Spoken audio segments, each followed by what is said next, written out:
The snow had been falling for an hour when I realized Corporal Adler was not going to come in. I was the relief. That was my whole reason for crossing the frozen courtyard at 1:45. My boots breaking the smooth crust the storm had laid down, my breath ghosting right ahead of me toward the memorial of the 11. It is a simple thing, that memorial, a low ring of black granite at the far end of the sovereign's garden, 11 names cut into the stone, and at its center, a single tall lantern that the household keeps burning through every season. On most nights, a man stands the vigil for 2 hours and is relieved. The post rotates. That is how it has always worked. I had relieved a dozen men there in my years with the household guard, and a dozen men had relieved me. So when I came up out of the dark with the relief order in my chest and saw Adler standing at the head of the ring, bearskin already gone white with snow, rifle at the shoulder, eyes forward into the falling dark, I said the words I had always said. "Corporal, I have the post." He did not move. I thought at first the cold had stiffened him, or that the wind had eaten my voice. I stepped closer into the small pool of lantern light, and I said it again, louder, the way you are taught to speak so a man on a long watch will hear you and know the night is over. "Corporal Adler, I relieve you." And he said, without turning his head, in a voice gone low and even, "Not tonight, Bramley, not this one." I have known Thomas Adler 11 years. We came into the household guard in the same intake, 2 raw recruits who could not yet keep our heels together, and we learned the drill side by side until the drill learned us. He is not a man who breaks an order lightly. He is not a man who says no. In all those years I had never once heard him refuse a relief, because refusing a relief is not a small thing. It is a crack in the oldest machinery we have, the simple promise that no man stands a post forever, that another will always come to take the weight from him. I stood there with the snow coming down between us, and I understood slowly that I was not looking at a man who had forgotten the rule. I was looking at a man who had decided something. "Tomas," I said, "it's done 2 hours, go and get warm." "I have it." "Do you know what tonight is?" he said. It was not a question. The snow was thick on the shoulders of his tunic now, on the black fur of the bearskin, and it did not seem to occur to him to brush it away. I knew, of course I knew. Every man in the regiment knew. It was the 11th of the month in the deep of winter, and 11 years ago to the night, a unit of 11 men, our own, men of this household, had gone out across a frozen border on a mission whose details we were never given, and none of the 11 had come home. They had not come home that night, nor the next, nor ever. There was no grave to stand over because there was nothing to bury. The crown had cut their names into the black granite ring and lit the lantern, and that was the memorial. 11 names. One light. And on the anniversary, a guard stood the vigil and was relieved every 2 hours like any other night, because that was the protocol, and protocol does not grieve. "I know what tonight is," I said quietly. "Then you know I'm not coming in," Adler said. The wind turned and threw a sheet of snow across the granite, and for a moment the names blurred under it, and the lantern flame leaned hard and held. I have stood in cold that cracks the lips and stiffens the knuckles inside a white glove until they will not bend. This was that cold, and worse, because the snow was wet and the wind was rising, and a man could stand in it for 2 hours with his blood up and his orders clear, but no man was meant to stand in it all night. That was the whole point of the relief. "You'll freeze," I told him. "You will stand here and you will freeze, and they will find you in the morning, and that helps no one, least of all them." I tipped my head at the stone. "They froze," Adler said. "That stopped me." "They went out in worse than this," he said, "and no one came to relieve them. No one came at all. 11 men stood their post to the end of it alone in the dark, and the night did not break for them." He shifted his grip on the rifle, the only movement he had made, and his voice did not rise, did not shake, stayed that terrible level he uses when something has settled in him past argument. "For 11 years we have stood 2 hours and walked away warm, 2 hours, and called it honor." He breathed out slow, and the breath hung white and tore apart. Not me. Not tonight. They stood the whole night alone. I will not let them stand this one alone again. I want to tell you that I had an answer for that. I am his friend and I was his relief, and I had the regulation behind me, and a dozen good practical reasons, and the simple true fact that a frozen guardsman serves no one. I opened my mouth to give him all of it. And I gave him none of it because there are things a man says with his whole life standing behind them, and you can hear when you have come up against one. I had come up against one. The snow came down. The lantern burned. 11 names lay under the white. "All right," I said. He turned his head then, the first time, just enough to find my face in the lantern light, and there was something in his eyes I had not expected. Not stubbornness, not the cold pride of a man making a point. Something older and quieter than that, something that looked almost like fear, the fear of a man who has finally understood a thing he can no longer ununderstand and knows it will cost him. "Go in, Bramley," he said. "Log the relief as refused, put my name to it. You did your duty, you came. I'll stand mine." But I did not go in. I will be honest about why, because I have turned it over many times since, and the truth is not as clean as I would like. Part of it was him. I could not make my legs carry me back across that courtyard into the warm guardroom while my oldest friend stood freezing in the dark on purpose. Part of it was the 11 names which I had walked past 100 times and read without truly reading, the way you stop seeing a thing you see every day. And part of it, the part I am least proud of and most grateful for, was that when he said he would not let them stand the night alone, something in my own chest answered before my head could stop it. Something said, "Nor will I." So I did the only thing left to do. I came to attention beside him, shoulder to shoulder at the head of the black granite ring, and I brought my rifle up, and I set my eyes forward into the storm. "Then there are 2 of us," I said. Adler did not thank me.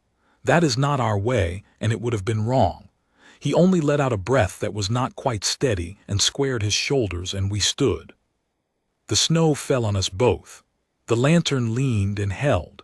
And somewhere out past the garden wall, the great clock of the household began, slow and deep, to toll the hour of midnight, the first hour of the longest night I have ever stood.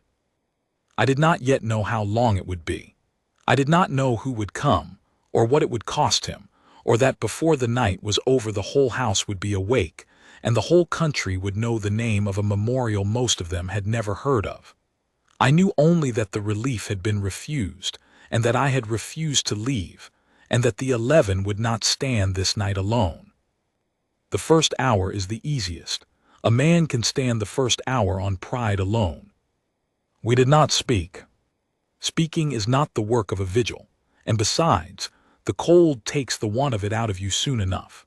So I will tell you instead what I learned about Tomas Adler in the silence of that first hour, because I learned more standing beside him in the snow than I had in 11 years of barracks and parade. I had always known him as the steady one. In the intake, when the rest of us were sick with nerves before our first public mounting, it was Adler who stood like the drill had been poured into him at birth, and the rest of us borrowed our calm from his. The sergeants loved him for it and hated him a little too, the way men hate a thing they cannot find a flaw in. He made corporal before any of us. He could have made more. There were officers who said so, quietly, the way they say such things. But Adler never reached for it. He stayed at the post. He stayed at the post the way other men reach for promotion, with the same hunger, only turned the other way, downward, into the doing of the thing rather than the climbing above it. I never understood that until that night. Standing beside him in the falling snow, I finally let myself ask the question I should have asked years before. I asked it low, eyes forward, the way you can speak on a post without breaking it. "Did you know one of them?" The lantern flame answered first. It guttered in a gust and threw the 11 names into flickering relief, and I saw his jaw move before he spoke. "The 4th name," he said, "Sergeant Wills." I knew the name from the stone. I had never thought to ask whose it had been to anyone living. He took my intake, Adler said. Before yours and mine, he had a class 3 years before us, and I was in it, a boy who couldn't keep his heels together and thought the army would fix what was wrong with him. A breath. Will's fixed it, not the army, him. He used to say a thing, he'd say it standing right where we're standing near enough. He'd say, the post isn't yours. You're only borrowing it from the man who stood it before you, and you keep it warm for the one who comes after. That's all a guard is. A hand passing a light down a line that doesn't end. The snow came down between us. Then he went out across the border with 10 other men, and the line ended. And every year I've stood my 2 hours and gone in warm, and I've thought, who relieved them? Who came at the end of their night and said, I have the post, you can go in now. He did not finish it, he did not need to. I understood then that I was not standing a vigil. I was standing inside a man's grief, and the grief had a shape, and the shape was a relief that never came. 11 years he had carried it, folded down small and soldierly, and tonight the fold had finally given way, not into weeping, not into anything you could call a breakdown, but into this. A decision made standing up in the cold that he would be the relief that never came. That he would stand their night for them, all of it, so that for one anniversary at least no man of this household had stood the dark alone. It was the most disciplined act of mourning I have ever seen, and it was going to kill him if I let it. By the second hour the snow had thickened to a steady, wind-driven fall, and the cold had begun the work it does on a still man. I knew the signs because I have felt them, the deep ache settling into the long bones, the white glove going from cold to numb to kind of distant nothing, the slow, stupid heaviness creeping up behind the eyes that a man on watch must fight like a living enemy. Adler had been standing an hour before I came. He had 2 on me already, and he showed nothing, which frightened me more than if he had swayed, because showing nothing is the last thing a freezing man does before he stops being able to show anything at all. I broke a rule then, I will own it.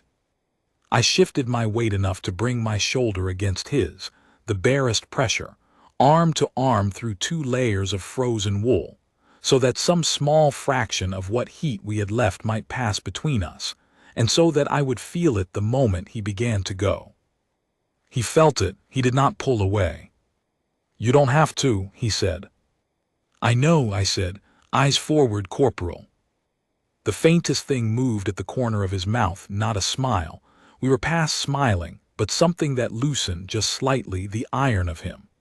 And we stood into the second hour, shoulder to shoulder, 2 men keeping a light at the head of a ring of stone, while the household slept behind its walls and the storm came down on the just and the dead alike. The watchman found us at 2:30.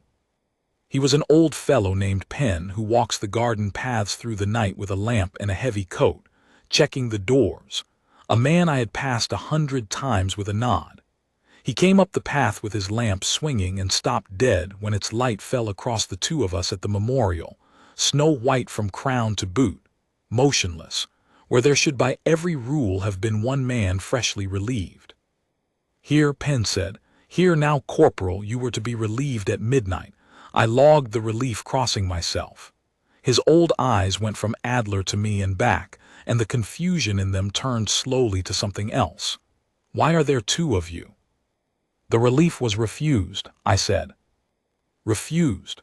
Penn took a step closer, his lamp shaking a little in his hand, and I watched him read the snow on us, how deep it lay, how long it must have taken to lie that deep, and I watched him understand that we had been standing there, both of us, well past any hour a man is meant to.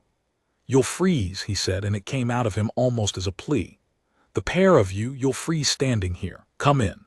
I'll log it however you like. I'll say the relief was clean. Come in out of it. No, Adler said. And Penn, who was an old man and had served the household longer than either of us had been alive, looked at the 11 names under the snow and looked at the lantern, and looked at the date that he of all people would have known, and something went out of his face, the official in him, and something else came into it. He did not argue again. He set his lamp down in the snow at the edge of the granite ring, where its light could fall across the names. And then Penn, the night watchman, an old man with bad knees and 40 years of service, straightened his back as best he could and stood, not on the post. He had no right to the post, but a few paces off at the edge, facing the stone with his cap in his bare hands. "Then I'll keep you company a while," he said, "if you'll allow it." And so there were 3 of us at the head of the ring when the great clock tolled 3, and the longest night went on, and I only began, to understand that what Tomas Adler had started was not going to stay a private thing between 2 friends in the dark.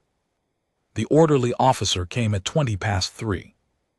I heard him before I saw him, the quick, hard stride of a man who has been woken with news he does not like, boots driving down the path with the particular impatience of authority disturbed. Captain Hale was the duty officer that night, a younger man, sharp and ambitious, the sort who has memorized every standing order and believes the orders are the thing rather than the reason behind them. Penn must have used the wall telephone in the garden house to report us. I could not blame him. It was, by the book, exactly what he should have done. Hale came into the lantern light and took it in, the 2 of us iced to the post, the old watchman standing bareheaded at the edge. And his face did what an officer's face does when discipline and disbelief collide. "Corporal Adler," he said, "Guardsman Bramley, you will stand down from this post at once and report to the guardroom, both of you. That is an order." Neither of us moved. I will tell you that disobeying a direct order is the hardest thing I have ever done with my body. 11 years of training is built precisely to make that disobedience impossible, to make the order move your limbs before your mind has a vote. I felt the old machinery in me try to turn, felt my weight begin to shift toward compliance, and I held it the way you hold your breath underwater past the point where the lungs scream, and I stayed. "Captain," Adler said, and his voice had gone to ice, level and clear and carrying, "with respect, I refuse the order." Hale's head came around. What did you say to me?" "I refuse the order, sir. I am standing the anniversary vigil for the 11, and I will not be relieved of it until the night is out. Charge me as you see fit. I'll stand here and be charged." For a moment I thought Hale would call the picket, would have us hauled off the post by force, which he could have done, which was within his right. I saw him reach for it. And then I saw him stop, because Captain Hale, for all his sharpness, was not a stupid man, and a part of him was doing the arithmetic that any officer must do in the dark. 2 of his own guardsmen, iced to the bone, refusing relief at the memorial of the lost 11, on the anniversary, with an old servant of the house standing witness. And what it would look like, in the cold light of morning, if the duty officer's answer to that had been to drag them away in irons. "This is a disciplinary matter," Hale said, but the iron had gone thin in it. "You understand that, both of you. This will go to the colonel. There will be a board." "Yes, sir," said Adler. "There will be consequences." "Yes, sir," said Adler. "I've counted them." And there it was, the thing that separated what Adler was doing from mere defiance. He had counted the cost. He was not refusing the order because he was too proud to obey or too broken to think. He was refusing it with his eyes open, knowing it would likely end his career, knowing a board of inquiry could break him to the ranks or out of the regiment altogether, and he had weighed all of that against 11 names under the snow and found that it did not weigh enough to move him. That is not rebellion. That is the opposite of rebellion. It is the deepest obedience there is, obedience not to the order, but to the thing the order was always meant to serve. Hale stood a long moment in the snow. Then he did something I will remember as long as I live. He took out his field notebook, and by the light of Penn's lamp he wrote. I learned later what it said because the page survives. He wrote the time and the place and these words: Corporal Adler and Guardsman Bramley refuse relief and stand the vigil of the 11. Order to stand down given and refused. Officers note, I find no fault in their hearts. The consequence is mine to record and theirs to bear. He signed it. He tore nothing out. And then Captain Hale, who an instant before had been ready to call the picket, put the notebook away and stepped back and took up a position of his own at the foot of the path, not relieving us, not joining the post but guarding it, guarding the men who would not leave it. "No one disturbs this post until dawn," he said, to no one to the storm. "I'll have that much right at least." 4 hours, the clock told 4. By then the cold had become a living thing standing in the ring with us. I have searched for honest words for what those hours were, and the honest words are small and plain. My feet had stopped being feet. The snow had built a ridge along the top of my bearskin and across both shoulders until I wore the storm like a second tunic. My eyes burned and watered, and the water froze on my lashes. Each breath was a labor. And beside me, Adler stood with 2 hours more of it in him than I had, and when I cut my eyes sideways, only my eyes, I would not break the post to turn. I could see the white crust on his face and the faint, dangerous slackness creeping into him, and I pressed my shoulder harder against his and felt him press back, and that small, fierce contact was the only warmth in the world.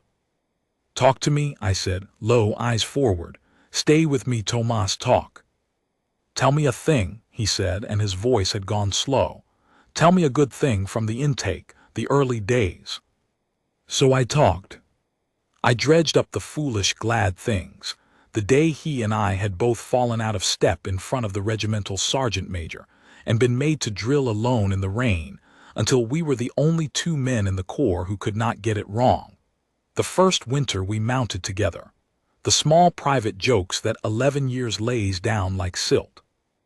I talked to keep him in his body, and he answered slower and slower, and once his knees dipped, just a half-inch, a thing no one watching from a distance would have seen, and I had my arm behind him before I knew I'd moved it, and I held him up against my side and kept talking and did not let the post break. "Don't," he said, "don't hold me, if I can't stand it myself." "You're standing it yourself," I said. "I'm only keeping the wind off." That was a lie, and he knew it was a lie, and he let me tell it. Sometimes that is what a friend is, the man who tells you the kind lie and helps you stand anyway. There is a thing that happens to the mind on a long, cold watch, and it happened to me in that third dark hour, and I tell it because it is part of the truth of that night. The cold strips a man down. It takes the small, busy thoughts first, the comfort, the plans, the petty grievances a guardsman carries the way any man does and burns them off, and leaves only the few things that are actually true to a man underneath. Standing there with my arm behind my freezing friend, I found that what was left in me when everything small had been stripped away was not the regulation I had crossed the courtyard to enforce. It was 11 names I had walked past for years and never once read aloud, so I read them, quietly into the storm, one by one, the way you would call a roll. I did not know their faces. I knew only the cut letters under the snow. And as I spoke each name, I felt Adler steady a little against my shoulder, because a name spoken is a man not forgotten, and that not warmth, not rescue, was the only thing either of us could give the dead that night.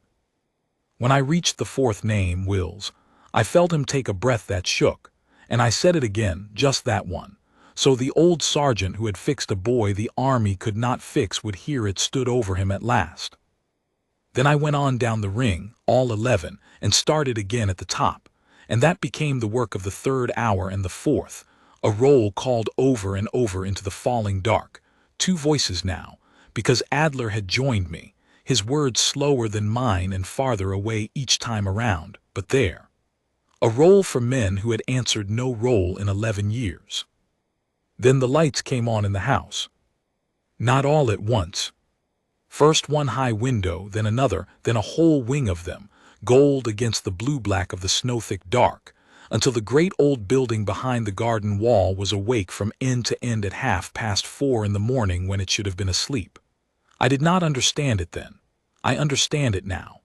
Penn, I would learn, had not only telephoned the duty officer. Word travels in a household the way fire travels in dry grass, kitchen to corridor to the rooms above, and somewhere a steward had carried it upward, and somewhere a higher steward had carried it higher still, and the word was always the same 6 words that would, before the sun rose, run far past the walls of any palace and out into a whole watching country. 2 guardsmen will not leave the 11. They began to come down to the garden a little after 5. The first was the regimental chaplain, an old man in a dark coat thrown over his night clothes, who came along the path with a lantern of his own and did not say one word to us. He went to the granite ring, and he laid his hand flat on the cold stone above the names, and he stood at the edge with his head bowed and his lips moving. And so there were the 3 of us at the post and 3 more around it now, ringing the lantern in the dark. Then came others, a cook in her apron with a shawl over it, 2 stable hands, a young footman who could not have been more than 17, who stood straight as he could in the cold and watched Adler with his whole heart in his face. A pair of off-duty guardsmen from our own barracks who had heard and dressed and come, and who fell in not on the post. They had the sense and the respect not to break what Adler had built, but in a line behind us, at attention, taking the storm on their own shoulders in silence. Then more of them and more, drawn out of warm beds into a killing cold by 6 words, and the simple, stubborn fact of 2 men who would not come in. No one spoke. That is the thing I want you to understand. There were 40 people in that garden before the sky began to gray, and not one of them spoke above a breath. They came, and they bared their heads, and they stood. The storm fell on all of us. The lantern burned at the center of it, the one steady gold thing in all that gray and white, and the 11 names lay under the snow. And around them a household stood its dead, a vigil that the dead had stood alone for 11 years. I have stood many ceremonies. I have stood the great state occasions, the ones the whole world watches, with the bands and the banners and the gun salutes. None of them, not one, held what that silent frozen garden held in the last dark hour before dawn. But Adler was dying. I do not use the word loosely. I had my arm behind him now openly, and I could feel how little was left in him, the way his weight had gone from a man's weight to a falling weight, the way his answers had stopped coming. The cold had been working on him for 6 hours, on me for 5, and a body has limits that honor cannot argue with. His head had begun to droop toward the stone. I tightened my arm and put my mouth near his ear. "Tomas, the sun's coming, look the sky, it's graying, you've nearly done it. You've stood there whole night. Stay with me to the dawn and it's finished, you hear me, it's finished and you've kept it." "I can't feel the rifle," he said, very quiet, very far away. "Bram, I can't feel my hands." That was when I knew that pride and friendship and even honor were not going to be enough. That in another quarter hour I would be holding up a man the cold had already taken, and that the most disciplined act of mourning I had ever seen was about to become the 11th empty grave. And I made the hardest decision of that whole long night. I would not let him die at the post, not even for this. The 11 would not have wanted it. Sergeant Wills, who taught a boy that a guard is only a hand passing a light down a line that does not end, would not have wanted the line to end with that boy frozen over his name. There is a place where honor and stubbornness part company, and we had reached it. "Tomas," I said, "listen to me. The post does not break, it passes. You taught me that tonight, you with Will's words in your mouth. The post passes." I turned, still holding him, and I found the 2 off-duty guardsmen in the line behind us, and I called to them low and hard, the way you call when there is no time left to be gentle. "You too, on me." Now, they came at the run. "Corporal Adler is relieved," I said. "The vigil is not. We hold the post. He stood the night, the whole night, all of it. Do you understand what he did? Now we relieve him, and the light does not go out, and no one stands alone. Take him, get him warm, move." And here is the thing I did not plan and could not have planned, the thing that turned the whole night on its hinge.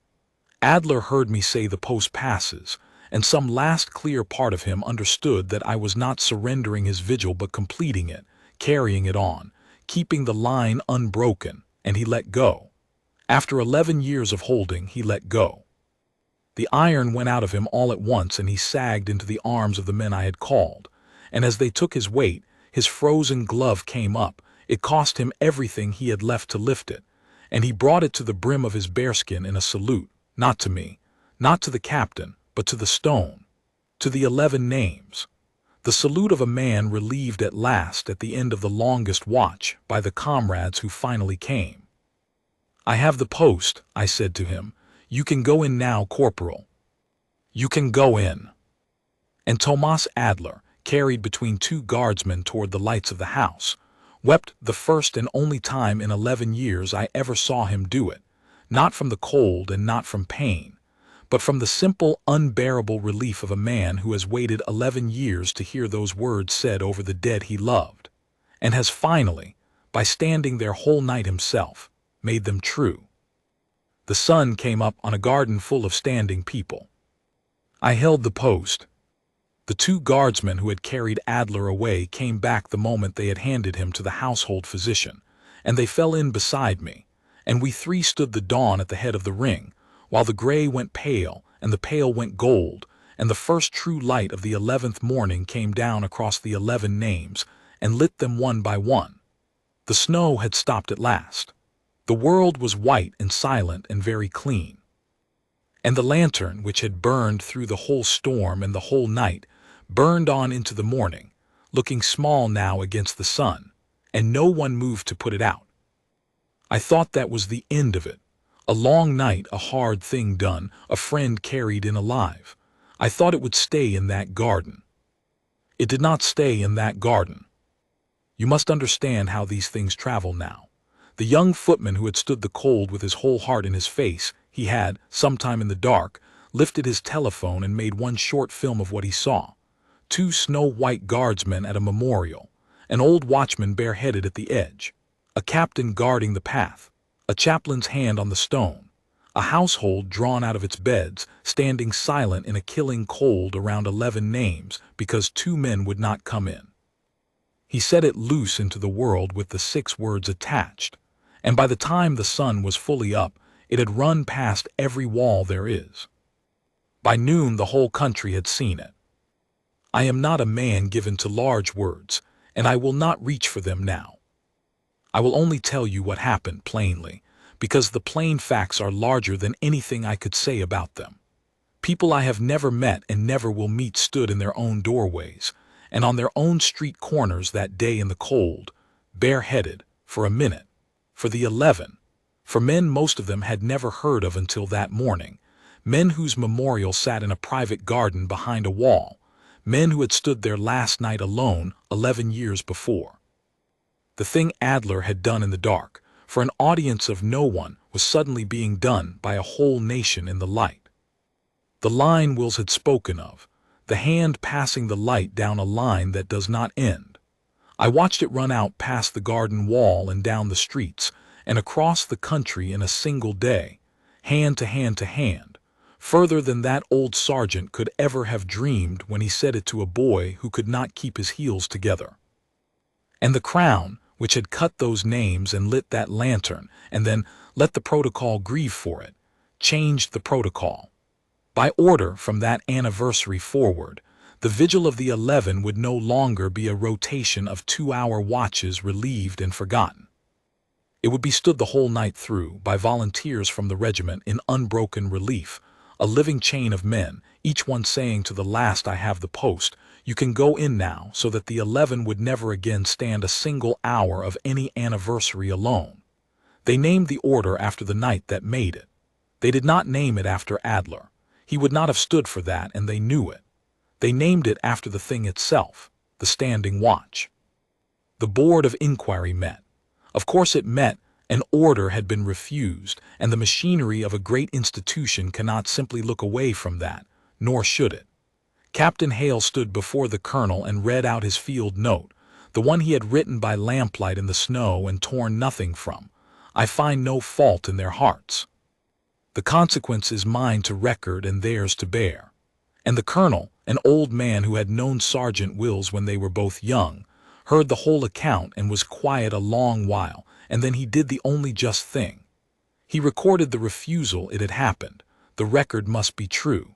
And against it he recorded a commendation for Corporal Adler and for me, for conduct in the highest tradition of the household guard. Both entries stand in the regimental book to this day. On the same page, the fault and the honor side by side, the way Hale had said they should, the way they were. Tomas Adler lost 3 toes to the cold and not 1 day of his rank. He stood the post again within the month. He stands it still. And every year on the 11th, when the deep of winter comes around, he is the first volunteer for the standing watch, and he takes the first hour, midnight to 1, the hardest dark. And at 1 o'clock a man comes out of the night and says, I have the post.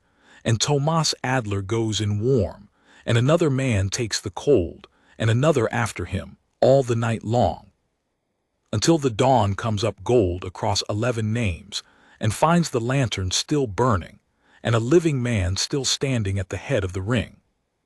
I have stood that watch beside him many times since. I will stand it as long as my legs will hold me. And when they no longer will, a younger man will say to me the words I once said to my oldest friend in the worst cold of my life, and I will bring my hand to my brim, and I will go in, and the light will pass on down the line, and the 11 will not stand alone. That is all a guard is in the end, a hand passing a light down a line that does not end. I did not understand it the night I crossed that frozen courtyard with a relief order in my chest, ready to send a stubborn man indoors. I understand it now. Some posts you stand to keep a building safe, and some you stand to keep a promise warm. The oldest promise there is, the one the living make to the dead and to each other, the one I heard a freezing man speak into a storm before he taught a whole country to keep it. He would not let them stand the night alone. So none of us ever will again.